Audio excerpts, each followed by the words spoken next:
50 to 60 foot Flybridge boats are one of the most hotly contested sectors of the market, particularly among the big three British manufacturers. So when Princess Yachts launches a brand new F58 and claims it sets new standards for space and sophistication, we wanted to get straight down and test it. So that is what we are going to do with a full tour and sea trial. So let's not waste any more time. My name is Hugo Andreae, you're watching Motorboat and Yachting. Let's go boating.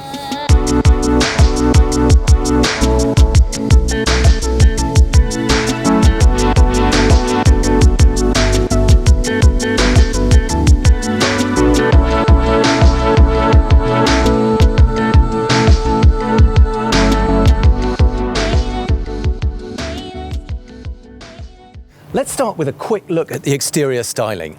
Now, despite the 58 name, it is actually 59 foot 8 inches long and just over 16 foot wide. But what they are so good at is producing a really elegant, understated design. You can see these long one-piece window sections running all the way down the hull. And then even the superstructure is very nicely blended into it. We've got some good detail in the top mouldings, and you can either have it with or without the hard top moulding. But really, the big changes are when you get on board. There is so much to see from the stern forward. So let's get right on and start taking a look round. So Princess have put a lot of effort into making this more of a beach club zone rather than simply a bathing platform. This section here is hydraulic. That's technically an option, but everybody fits them. And you can carry a Williams 325 jet tender on here. But you've also got some nice things going on here. This lifts up. On this one, it's just a locker, but you can spec this out as a full wet bar with a grill and a sink and so on. And then underneath here, we've got another dual purpose locker. So that acts as a bench. We haven't got the cushion on there, but you can see you can quite happily just sit down there and use it as a nice little bench looking out over the sea. But you've also got a really clever storage solution here. This is for a sea bob, and if you've ever tried to lift a sea bob, they're about 30 kilos. So what I love about this is that it slides out and it literally makes it very easy for you to pick it up from here and launch it straight into the water. But I love the fact that it slides out like that. It also has a charging socket so that you can charge the sea bob, or indeed you could put an electric inflator for paddleboards and so on. Really useful feature. Right, let's go up and take a look at the cockpit. Steps up both sides leading into the cockpit. We've got some nice features going on here. Good to see a bit of teak on these steps here with the cleats and the winches. We've also, for the first time, got side decks out. They're quite tall, so you're probably only really going to use them inside a lock or alongside a town quay rather than a floating pontoon, but very nice to have that option. Now, the cockpit is arranged with this C-shaped seating area here, quite nice and sociable because you've got decent sized seats on both sides, and you've got space to have a couple of freestanding chairs on this side, so you can happily seat 6 around there. As always, very smart teak table, a couple of cup holders in here, and if you open it up, you can see very neat teak surface. Also, these little buttons here, it's such a small thing, but they just meet up with each other and mean that there's a little bit of gap between them so you don't get moisture trapped in the table. Moving on round the side decks, we've got another gate on this side, steps up to the Flybridge, and then really good wide side decks leading up to the foredeck. Probably a couple of other things I should point out before I go, actually. First of all, we've got lockers in here for shoes and so on. On this side, there is also a very convenient extra helm station. If you're berthing in the Med when you're coming stern to, really nice to have that there. You can see exactly what you're doing. We'll take a look at the saloon in a moment, but one thing I did want to point out is this lovely window here that opens up. And then in conjunction with a sliding door, you've got this lovely opening and a little bar area leading into the galley. But first, let's take a quick tour of the decks. Good to see so many handrails everywhere. We've got nice tall guardrails on the outside. We've got a grab rail here and up above my head as you move along. There's also some really nice detail in the mouldings here, just a little bit of extra shape, and of course a coloured band up here. Nice wide decks, feels good and safe. There's also a lot of extra detail on this foredeck area, so For a relatively compact boat, I say relatively, obviously it's nearly 60 feet, but it's unusual to have a walkway through the foredeck here. Works very nicely, but it means you've also got comfortable seating on this side and then these very adaptable sun pads in front. And I say adaptable, and that is because you can either have them flat like this, you can have the headrest propped up, you can change that angle however you want, but really cleverly, this cushion here also props up. And if we go all the way there and put that in position, you've then got nice face-to-face seating, so you can sit on both sides facing each other. Works very nicely. One more feature I'm particularly keen on is here. We've got a little refrigerated locker, so that if you're laying out on the foredeck enjoying the sun, you can grab yourself a cold beer without having to go back into the cockpit. Some nice gentle steps up to the Flybridge, and then slightly different layout up here that makes more of the space by relocating the wet bar to this port quarter. Now that makes a lot of sense, partly because it frees up space further forward, but also because if you are cooking up here, the wind is going to be coming along the Flybridge and taking any cooking smells out over the stern of the boat. So we've got the grill here, that's exactly what it's for. We've got a bin in there. We've got storage under there and a little drawer fridge in there, as well as a sink under here. So all the facilities you need to cook up something on the Flybridge, and then that leaves this whole starboard side for seating. Another one of these lovely raw teak tables or unfinished teak tables, plenty of seating all the way round. Again, you can put a couple of directors' chairs on that side, but if you've got big parties on board, this is where you're going to be eating and drinking outside. Now this one clearly has got the hardtop fitted, and this has an extending sun canopy that comes all the way out over here to provide shade for this area too if you want it. And then moving further forward, you've got this what we call companion seating area. So there's a second smaller settee area here. You can convert this into a sunbed if you want to, but very nice when you're driving the boat from up here to be able to have a few friends seated next to you facing forward. Helm, two good chairs. Clearly, when you've got the wheel towards the centre of the boat, that's ideal for driving. It does mean you slightly trap your co-pilot in on this side, although there's just about enough space to squeeze through there if they need to. Big overhead sunroof, so this all opens up, and of course you can let the sun pour in through there too, so even though you've got the hard top, you can also open it up. Helm station we'll have a quick look at while we're up here. We've got an adjustable wheel. I believe it's adjustable. I can't find the actual mechanism for that, but it looks like it rotates a little bit up and down. We've got the throttles for the twin mad engines. Got a repeat of the joystick, the Aventix joystick system, so even though it's a shaft drive boat, that will link up with the throttles and the steering and the bow and stern thrusters to give you full joystick control. And then twin Raymarine screens and a little repeater for the engine controls in the middle. A little USB charger over here. All the repeat controls for everything. We've got thrusters on this side. We've got the Lumar anchor, so you can control the whole boat from up here as well as you can from downstairs.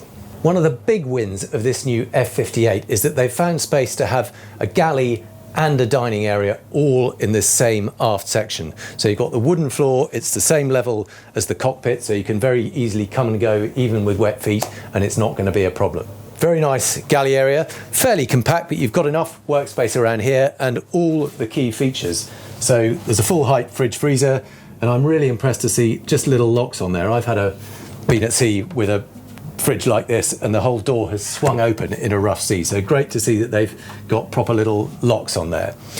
Got a 4-burner Bosch induction hob over on this side. We've got a half-size dishwasher down here, oven, extractor fan and lockers overhead just for more storage. Now over on this side, this is the dining area, and really nice to have it right next to the galley here, so you can eat in, you can eat out, all in the same zone. Big table, folds over, And again, you can have a couple of director's chairs. There is a special place to store those downstairs, but you can seat the whole ship's company and eat inside if you need to. Nice little detail on some of this wood graining as well. You can see it all matches up, but all slightly different angles just adds a bit of detail. And when you fold it over, you've got a built-in handrail for moving about and several cup holders. Just nice, neat little details. There's a bit of storage under the seats, under here, extra place to put stuff, and then a couple of steps up into the saloon area. And of course, without any need for a dining table here, you've got this lovely sweep of seating here, great big windows down either side, more useful storage. In fact, under here you'll see there is special storage for all your cutlery, all your crockery and glasses and so on, all with special fiddles to keep it in place. It obviously hasn't been installed yet on this boat, but again, nice and close to the galley area. Low-level coffee table on this side, a bit of storage over on this one. There is a 50-inch high-low TV that pops up out of there. On this side, we've got drinks facilities. So we've got a fridge and an ice maker in there. Little bit of extra bottle storage. And then, surprisingly, this is actually an optional feature, but it really helps having this extra little tub chair here. It means you can sit down on this side and then have a lovely sociable arrangement with people sitting on that sofa here, over on this side. It's a very natural, sociable setup. This lower lobby area under the windscreen is a really nice entrance down to the lower deck. It's also the location for the electricity panel, so you've got access to it all here and a little live screen showing you exactly what you're dealing with. Now, it's not just access to the cabins, it's a fairly standard layout. We've got the VIP forward, the twin cabin here and the master cabin behind, but also there's room here for a couple of extra key things. First of all, we've got Jack and Jill access to the ensuite VIP, so you've got effectively got a dayhead's access here. There's also a laundry area, so if I open these cupboards up, we've got a full washer dryer outfit in here. Very nice not to have it in somebody's cabin. And then in this space here is tailor-made for director's chairs. So if you want to keep those director's chairs to use on around the dining table or out in the cockpit, they slide very neatly in there. Now, the master cabin on the F58 is one of the big selling points, and that's because it's the first time they've managed to have the bathroom behind the bed. Now, not only does this give you a full beam space with a much longer bathroom and a walk-in wardrobe, it also provides extra insulation between the cabin and the engine room, so it's just that much quieter. Now, you can see for yourself, it's a beautiful cabin. It's a full beam mid-cabin, got these lovely big hull windows in here, a very nice little settee here, perfect for reading a book or putting your socks on, and then massive television in the bulkhead leading here. And then moving around, we've got a full sideboard with plentiful storage all the way along here. And this very neat little vanity unit, so you can pull that up, sit on the side of the bed and do your makeup. And frankly, I need all the help I can get. And as well as the storage on this side unit, you move straight through into the walk-in wardrobe area. So again, a proper luxury on a boat of this size to have a walk-in wardrobe. Got plenty of storage, automatic lighting inside the cupboards, full-length mirror, and then another hanging cupboard in here with a rail for hanging your dresses, jackets, all of that. Lovely flat floor space all around the bed. Same with the deck head, no intrusions at all, plenty of headroom, probably about 6'6" or 7" by the feel of things. And then into the bathroom, good separate shower stall in here, good headroom in here. There isn't an overhead shower, it is simply a rail with a shower head on it, but you've got plenty of space in here to move around, good size. And then over on this side, the loo is actually behind the door here. We've got a sink moulded into that surface. Very nicely done, rather than having a separate sink set into it, it's all part of that solid stone surface. VIP is forward in the bow, and because there's quite a good beam a long way forward, there's a really decent amount of space on both sides of the bed. There's very little tapering, it's a good size bed itself. And then lots of detail around. We've got these hull windows extending along here, a little small opening port on this side, big mirror, and lots of detailing, little recessed lighting under here. We've got little storage space under here. We've got twin drawers under the bed itself, plenty of extra storage. And then on this side, we have access to the bathroom. And over on this side, a hanging wardrobe behind the bed. There you go. Again, automatic light.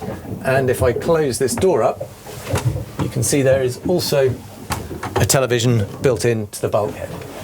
So all the facilities, all the same facilities effectively as the master cabin, just a little bit smaller, and of course in the bow. And because you're in the bow, you can probably tell from the anchor, from being an anchor, there's a little bit noisier because of those chines at the front of the boat. If I stop talking, you can just hear the water rippling on the hard chines there. So there is ensuite access from the VIP into the bathroom.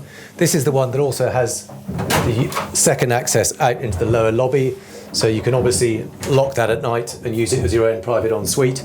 Actually, very good space, plenty of floor space around the toilet, another of those moulded in sinks, nice heated towel rail, and a walk-in shower. Again, plenty of headroom, not an overhead rain shower, just one of those rail and shower heads, and of course manual blinds, as there are in all the cabins. Then the third cabin over on the starboard side, another big win is that you get proper twin beds rather than bunk beds. You have two separate singles.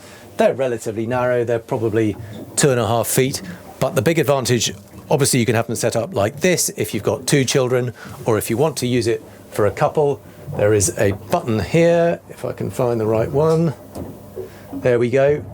That one will slide across, join up with the other one, and then you have a third double bed.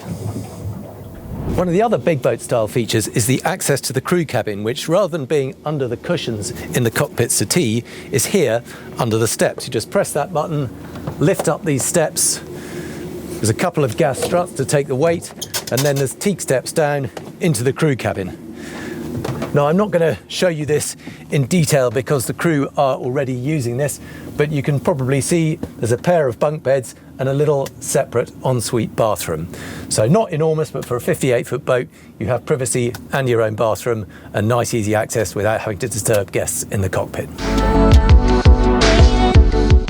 So let's see how it actually drives. I'm going to put both the throttles into sync and then start to pick up the speed a bit. Now this has electro-hydraulic steering, and it's actually relatively heavy. I don't mind that. It gives a bit more of a feel. You're quite a big boat, and it gives you a slightly more of a sense of the scale. But it does mean that when you switch it off, the wheel isn't necessarily straight. So you've got to straighten it up when you switch it off, and then it will straighten up. So don't be put off by the fact that it doesn't look like it's straight. You can very easily resolve that. Let's pick the speed up a bit.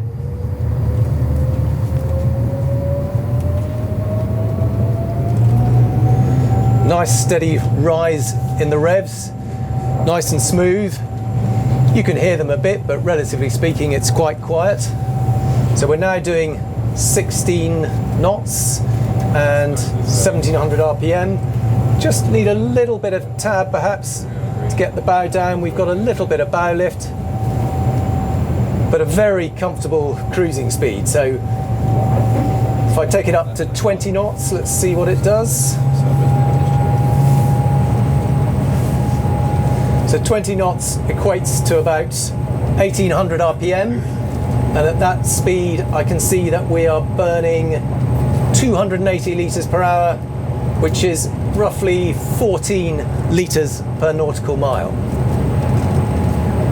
And that will take the range down to around about 180, 190 nautical miles or so. And let's just see what it feels like to turn. We'll put in a port turn, make sure we've got space. We've got a boat on our port side, but let's do one lock, two locks. Nice bit of lean, not too extreme. Oh, I can see we've got the red jet coming, so I'm going to straighten up, stay out the way of that. As ever on a boat this size, it takes a little bit of time for the helm to react, but it feels nice and predictable. There's not much in the way of a chop at the moment, so we're not going to get a particularly good idea about how it's going to cope in the rough. But let's see how it'll do with a bit more pace on it. Let's pull the revs all the way up. It should rev to just under 2,400 RPM. Speed's building nicely. We've got a little bit of a ripple on the surface here, so we've got some idea. It feels to cut through it very nicely. We've got a couple of notches down on the tabs. The speed is building nicely. We're doing 33 knots already. Still building a little bit. 34. So 34 knots, 2,360 RPM, and at this speed we are burning 470 litres an hour. Just going to ease it back a little bit. It's getting a tiny bit tight. Right, let's throw in a port turn. We've got a bit of a wake to get over here. This will give us some idea of how it cuts through a wake. Little bit of a thump, but nothing too dramatic. Let's put in a full port turn. See how quickly it'll go round. Now, inevitably, when you're inside, you get a bit of restriction of the view just because of the lean of the boat, and that deck head cuts off a little bit of it, so you need to duck down just to get a good view. Obviously, that's not going to be a problem up on the Flybridge.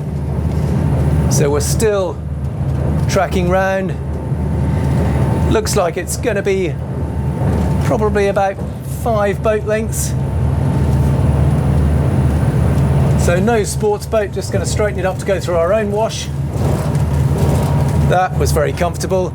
I think that makes a difference, just having it nice and level and using the deepest part of the V to cut through the waves. Ease back. Try it to starboard in a minute, but we've got a boat on our starboard side, so I'm just going to slowly manoeuvre it round, but that gives us an idea for how well it handles at slower speed, and even synced with both engines running, it will actually turn nice and tightly when we're off the plane, much shorter turning circles, so that's really good to see. And obviously if you put it into twin engine mode, you've then got the extra control of both engines. But let's pick it up to speed and just try one turn to starboard, make sure there's no difference there.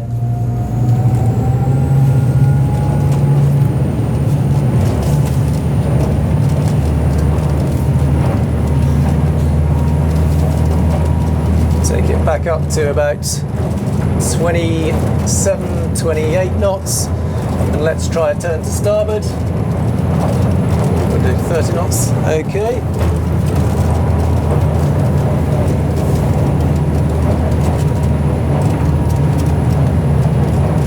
No difference at all, so that's the sign of a very nicely balanced hull. Good responsive steering, and behaves exactly the same in both directions. Let's just see how quickly it straightens up when we pull it back. Very tidy. Exactly as you'd expect from a Princess. Nice and refined, nice and polished, very consistent, very predictable. At 60 foot long, it's never going to behave like a sports boat, but for cruising duties, it feels bang on the money. So access down into the engine room via a hatch in the cockpit. Now it is quite noisy down here because we've been out and the fans are still running and it's cooling it off. So if I come up this end, we can get a little bit quieter and explain a bit more about the range using these engines. So these are the 1200 horsepower MANs. Fuel tank size is 3,300 litres, but there is an option to extend that by a further 300 litres. Now I've done the calculations, and what's so interesting is that it doesn't make a great deal of difference whether you're running at 20 knots or 30 knots or anything in between. It's using around about 14 litres per nautical mile, which gives you a range of 190 miles, pretty much whatever speed you run at. Now whilst we're down here, it's worth pointing out it's very well lit, very well insulated in terms of noise. So the decibel readings were all under 70 decibels, even at cruising speed. We've also got nice easy access to the raw water strainers. They've got glass tops on them so you can see exactly what's going on. One other thing that you can't see from here is the Seakeeper stabiliser, which is just behind us. There is a Seakeeper 18 fitted to this boat. The recommended option is only a 14, but clearly the owner of this wanted to make absolutely sure, and it does work very nicely indeed. Other than that, what you see is what you get, a very nice, clean, spacious, well-lit engine bay. This is exactly the kind of boat that Princess excel at, and true to their word, they've managed to deliver a boat that feels just that bit bigger and that much more luxurious than you'd expect of a 58-foot boat. Now, it's not cheap prices for this. Once you've kitted it out with all the extras that you're likely to want, it's going to be around £2.5 million or $3 million US. But in terms of what people want from their boat, it's got it all. It's got performance of up to around 35 knots, it's got refinement, it's got a decent range, and it's got plenty of features. Sure, perhaps they could have tried a little bit harder with the beach club area. There aren't any clever folding platforms, but in our experience, that's not really what Princess customers want. They want something that delivers, and the F58 certainly does that.